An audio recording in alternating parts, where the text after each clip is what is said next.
Assalamualaikum warahmatullahi wabarakatuh. Perkenalkan, saya Kaila Inaya Naftali. Di sini saya akan membahas mengenai berita hoax dan disinformasi dalam media sosial. Nah, sebelumnya saya ingin bertanya pada teman-teman, apakah teman-teman di sini ada yang menggunakan media sosial seperti Instagram, Twitter, dan Facebook? Tentunya di era digital seperti ini, hampir semua orang menggunakan media sosial. Nah, di sini saya akan membahas mengenai hal yang paling sering kita temui dalam menggunakan media sosial, yaitu tentang berita hoax dan disinformasi. Berita hoax adalah berita palsu atau bohong yang dibuat seakan-akan berita itu benar, yang ditujukan untuk mempengaruhi atau memanipulasi pikiran masyarakat. Sedangkan disinformasi adalah suatu penyimpangan informasi atau berita. Nah, teman-teman, disinformasi ini berbeda dengan misinformasi karena dalam disinformasi, orang yang menyebarkan berita ini tahu bahwa berita itu bohong, namun tetap menyebarkannya.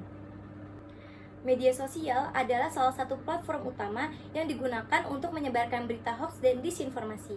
Karena dengan adanya kemudahan dalam mengakses internet dan dapat menyebarkan berita dengan cepat dan mudah ke seluruh penjuru negeri.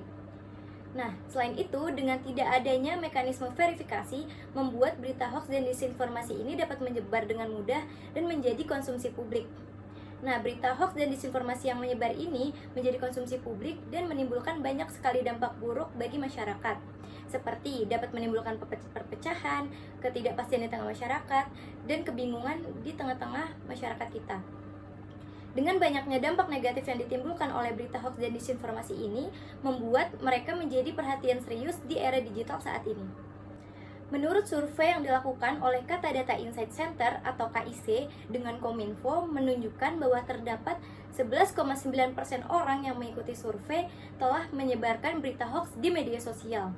Selain itu, terdapat 30 hingga 60% orang Indonesia terpapar berita hoax. Dan yang lebih parahnya lagi, hanya terdapat 21% hingga 36% orang yang dapat mengenali berita hoax dan disinformasi itu. Nah, selanjutnya saya akan membahas mengenai tujuan dibuatnya berita hoax dan disinformasi.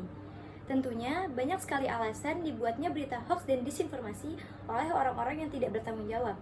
Namun di sini saya hanya akan membahas 3 alasan umum yang biasanya digunakan oleh orang untuk membuat berita hoax dan disinformasi. Alasan yang pertama adalah untuk tujuan politik. Nah, di era pemilu seperti saat ini, tentunya akan banyak sekali berita hoax dan disinformasi yang tersebar di media sosial. Berita hoax dan disinformasi ini dibuat oleh suatu oknum untuk menjatuhkan pihak lawannya. Jadi, berita hoax dan disinformasi ini dibuat untuk mempengaruhi dan memanipulasi pikiran masyarakat agar seakan-akan lawannya ini memiliki image yang buruk. Lalu, alasan yang selanjutnya adalah untuk mencari ketenaran dan popularitas. Banyak sekali berita hoax dan disinformasi yang dibuat hanya untuk sekedar mencari perhatian dari masyarakat, yang dimana tujuannya untuk menaikkan suatu popularitas dari suatu akun ataupun sumber berita. Lalu, alasan yang terakhir adalah untuk menyebarkan kebencian. Nah, berita hoax dan disinformasi ini banyak dimanfaatkan orang lain untuk menyebarkan kebencian ke orang yang dia benci. Misalnya, terdapat orang yang membenci seseorang, lalu dia membuat berita hoax dan disinformasi mengenai orang tersebut untuk mempengaruhi pikiran orang lain agar ikut membenci orang yang sama dengan dirinya. Nah, setelah kita mengetahui tujuan dari dibuatnya berita hoax dan disinformasi, selanjutnya kita akan membahas mengenai ciri-ciri dari berita hoax dan disinformasi. Kita sebagai pengguna aktif dalam media sosial harus mampu mengetahui dan mengenali ciri dari berita hoax atau disinformasi. Nah, ciri yang biasa kita temukan dalam berita hoax dan disinformasi adalah yang pertama, tidak berasal dari sumber yang terkenal atau tidak memiliki sumber yang jelas. Nah, berita hoax dan disinformasi ini biasanya tidak memberikan sumber yang jelas dari berita yang mereka sampaikan, agar mereka tidak dapat dimintai klarifikasi atau pertanggungjawaban dari berita itu. Nah, jadi jika kita membaca suatu artikel atau berita, kita harus mencari terlebih dahulu sumbernya, apakah berasal dari sumber yang terverifikasi dan dapat kita percaya. Lalu, ciri yang kedua adalah menggunakan judul yang sensasional dan provokatif. Nah, judul ini biasanya dibuat untuk menarik perhatian para pembacanya agar berita itu viral.